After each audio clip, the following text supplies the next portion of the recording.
दोस्तों काजल राघवानी फिर से आएंगी भोजपुरी इंडस्ट्री में। जी हाँ दोस्तों, आप लोग एकदम बिल्कुल सही खबर सुन रहे हैं और आपको इसी बारे में मैं अपने इस चैनल के माध्यम से फुल जानकारी देने वाला हूं। तो आप लोग इस वीडियो में लास्ट तक बने रहिएगा और इस वीडियो को थोड़ा सा भी स्किप मत कीजिएगा। आपको बता दें काजल राघवानी कुछ दिन पहले से ही भोजपुरी इंडस्ट्री में अचानक से गायब हो गई हैं। ना उनका कोई गाना आ रहा है, ना उनकी कोई मूवी आ रही है और उनके फैंस का डिमांड काफी बार बार आता है कि क्या काजल राघवानी अब भोजपुरी के इंडस्ट्री को छोड़ के चली गई हैं और क्या अब काम नहीं करेंगी।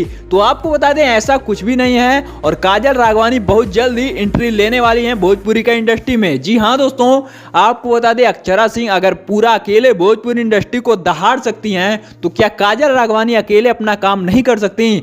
आपको बता दें जब से काजल राघवानी ने खेसारी लाल यादव पावर स्टार पवन सिंह का साथ छोड़ा है, जब से अलग हुई हैं तब से उनका आना जाना भोजपुरी में कम हो गया है। लेकिन वो स्टेज शो अभी भी करती हैं, हालांकि अगर उनको इनवाइट किया जाएगा तो स्टेज शो करती हैं, लेकिन गाने और मूवियां में काम नहीं करना चाहती। क्यों नहीं करना चाहती इसके बारे में अभी कोई भी खुलासा सामने नहीं आया है और हो सकता है बहुत जल्दी काजल राघवानी इंडस्ट्री में एंट्री लें और कोई तड़कता भड़कता गाने के साथ एक बार आप लोग को नजर आए। तो आपको बता दें आपको हमारी ये वीडियो कैसी लगी और अगर आपको हमारी वीडियो पसंद आई हो तो इस वीडियो को लाइक करके, चैनल पर पहली बार आए हो तो सब्सक्राइब करके बेल नोटिफिकेशन को ऑल पे जरूर से सेट कर लीजिएगा, क्योंकि ऐसी तमाम खबरें आपको हमारे चैनल से बताई और दिखाई जाएंगी। तो हमारी वीडियो लास्ट तक देखने के लिए बहुत बहुत धन्यवाद। तो मिलते हैं फिर से किसी एक और नई धमाकेदार वीडियो के साथ। तो तब तक के लिए जय हिंद, जय भारत, वंदे मातरम।